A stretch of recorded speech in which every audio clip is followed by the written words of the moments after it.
Karena gini, ada hal yang menarik juga tentang Ustadz Felix Shaw juga dan sistem dan hal yang emang menurut Ustadz Felix ideal gitu loh. Aku juga penasaran dengan banyak hal atas itu semua. Ustadz sempat ngomong kalau emang syarat utama Islam itu kan berpikir. Betul. Ya karena kan di kitab suci Al-Quran kan dijelaskan gitu, berikan tanda bagi kaum-kaum yang berpikir. Gitu, ratusan kali tuh ayatnya. Pokoknya suruh mikir aja gitu kan. Nah,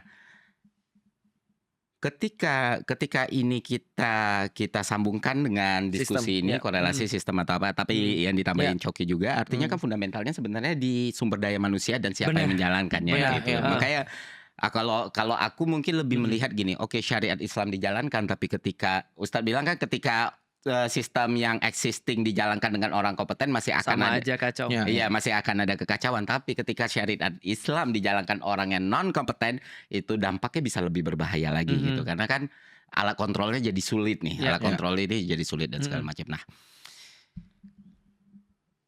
masuklah ke pembahasannya tadi. Oke.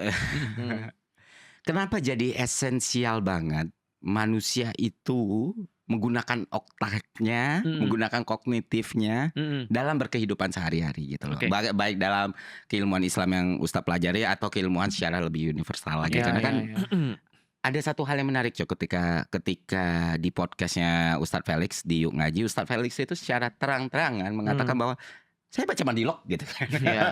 Dan saya suka Madilog gitu. Yang mana sebenarnya itu kan itu salah satu buku yang diharamkan banget, dilarang banget untuk kaum tertentu untuk dibaca. Dan Ustadz Felix mengatakan hal tersebut dengan segala risk, dengan segala yang mungkin bisa menimbulkan pro kontra. Tentu Ustadz ketika membicarakan itu sudah ada pertimbangan yang matang atas itu tersebut. Nah, itu doang sih tadi.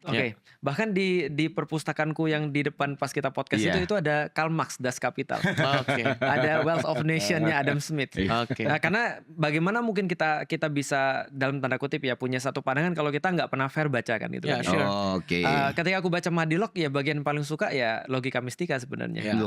Jadi ketika kita itu yang paling parah sebenarnya yang terjadi di Indonesia kan sekarang, karena orang-orang terlalu banyak cenderung pada mistis daripada pada logik kan gitu kan ya. Nah, kalau kita balik lagi ke sini, aku coba untuk mundur lagi supaya kita bisa menjawab pertanyaannya adalah kalau kita bahas tentang sistem dan orang ya, pertanyaannya adalah yang mana yang duluan kan gitu kan ya. Nah, kalau kita lihat di dalam Islam itu ketika dia berubah dalam waktu kira-kira 30 tahun aja menjadi satu penantang besar dua imperium Romawi dan Persia dari gampangnya satu tempat yang benar-benar nggak banget deh, maksudnya nggak ada sama sekali kekuatannya, sumber daya nggak ada, orang-orang pada saat itu mereka diisolasi kan gitu kan karena mereka dianggap tidak berpengaruh di dalam kehidupan dan seterusnya. Itu cuma 30 tahun mereka bangkit.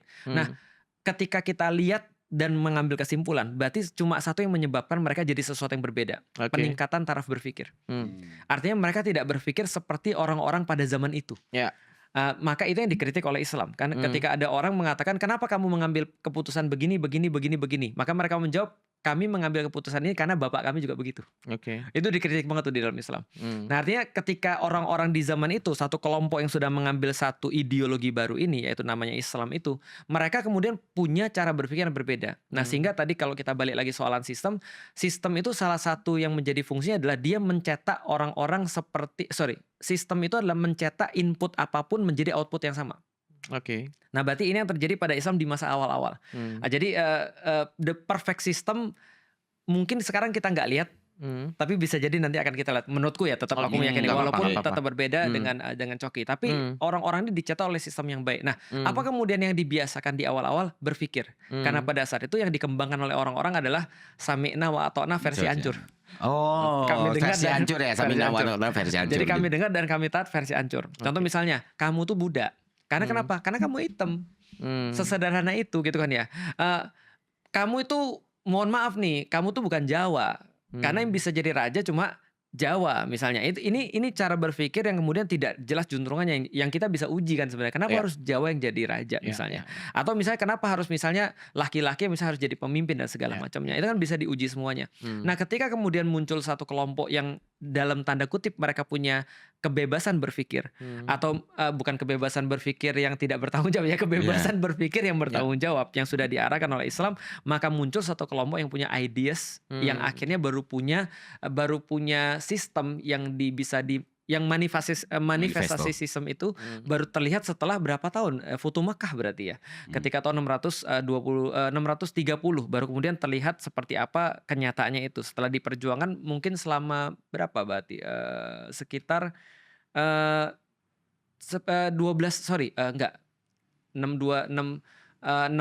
sampai 630 ya, 20-an tahun berarti ya. 20 tahun diperjuangkan baru kemudian muncul sebuah manifesto sistem itu. Nah, berarti kalau di dalam Islam kalau kita lihat berpikir itu adalah minimum requirement, bare minimum bagi orang-orang yang mau untuk beragama.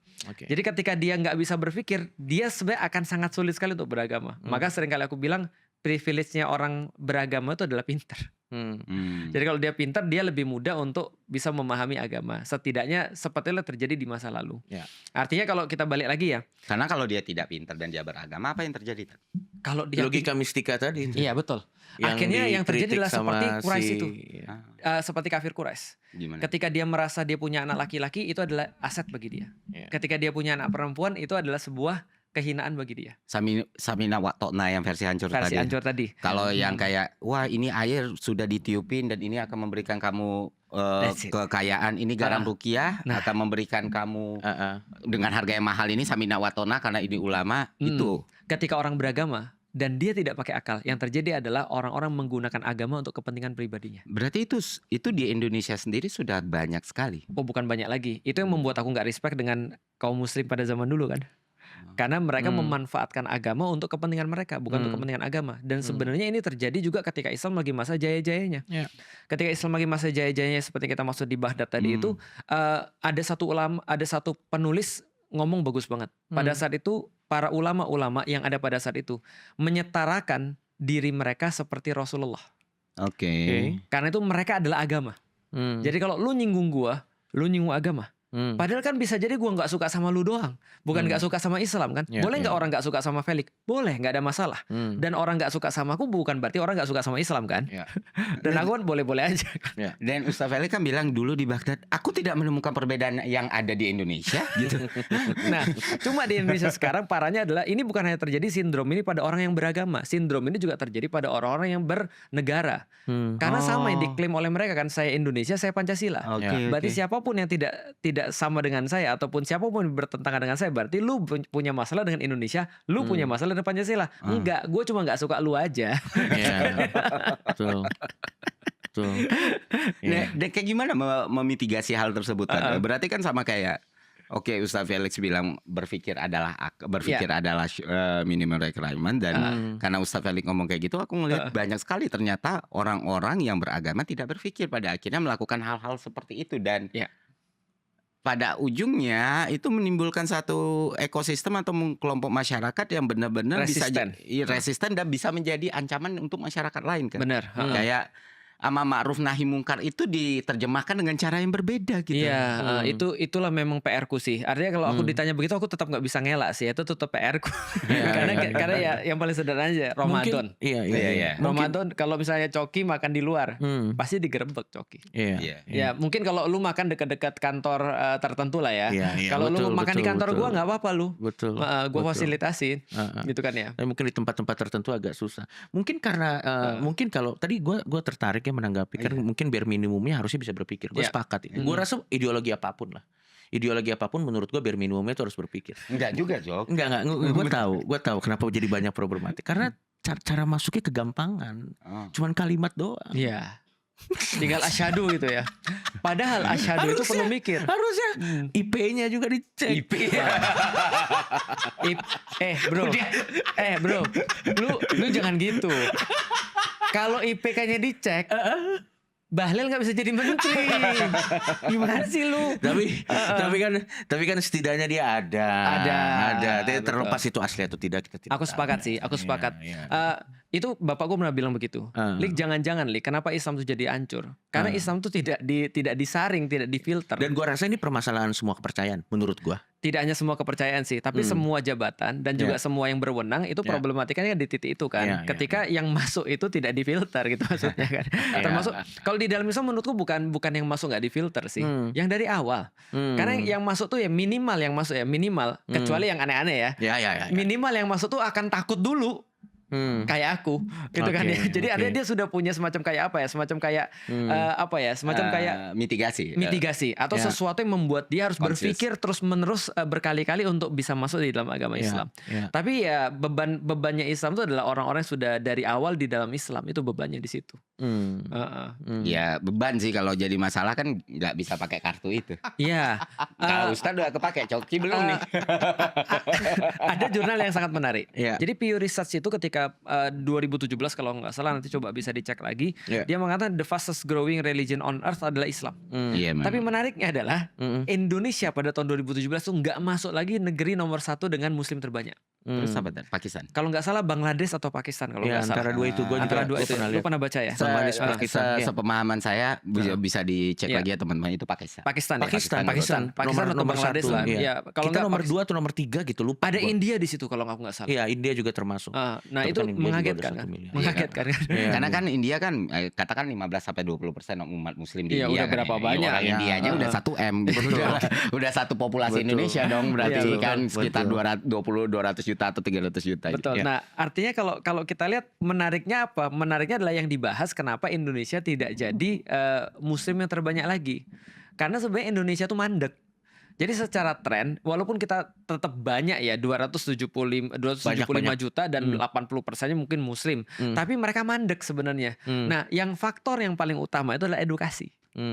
Jadi edukasi itu menyebabkan orang-orang akhirnya apakah dia tidak peduli dengan agama, ataukah dia kemudian berpindah ke agama yang lain, ataukah menjadi Muslim tapi dia dalam tanda kutip bukan Muslim yang mencontohkan yang seharusnya. Jadi masalah edukasi sih. Artinya aku sepakat. Imam Syafi'i juga mengatakan begini, seorang yang dari awal sudah Muslim, itu kewajiban pertamanya ketika dia balik adalah mengenal Allah itu seperti apa. Jadi dia harus mempertanggungjawabkan keyakinan dia. Kenapa kamu milih Islam? Kenapa harus Allah? Dan seterusnya. Nah, terus di-challenge tuh. Nah, tapi kalau misalnya dia cuma berislam cuma gitu aja, hasilnya seperti ya as we know. Ya. Karena warisan itu ya. Warisan doang, dan itu justru nilai yang paling dibenci oleh Islam sebenarnya. Ketika orang mengatakan aku begini karena bapak ibuku begini. Kalau misalnya gue kasih pertanyaan, kalau misalnya number yang eksis sekarang dipakai sistem itu, berapa yang terbuang dari 280? Sudah disurvei sih. Sudah disurvei rata-rata dunia seperti yang ya as we know juga ya. Itu ini gak harus akurat banget. Iya, gak harus akurat. Pew Research juga ngasih tahu tentang riset itu di dalam beberapa negara. Itu kalau kebanyakan di dunia itu adalah 66% swing voters. Artinya mereka nggak peduli sama sekali dengan Islam atau tidak Islam. Sementara yang 33% sisanya itu diperebutkan oleh dua kelompok, ekstrem kiri dan ekstrem kanan. Jadi ada yang menolak syariat, ada yang menerima syariat. Jadi orang yang menerima syariat itu syariat Islam ya dalam hal ini itu sama porsinya dengan orang yang menolak syariat. Sementara 66% itu kemudian mereka swing voters. Artinya kalau aku lihat ya, kalau nanti anggaplah ya, kalau misalnya syariat diterapkan, mungkin yang terbuang 15%. Karena swing voters ini mau diterapkan apa aja terserah, dia mah terserah, yang penting dia bisa makan. Pertanyaan concernnya masih di situ.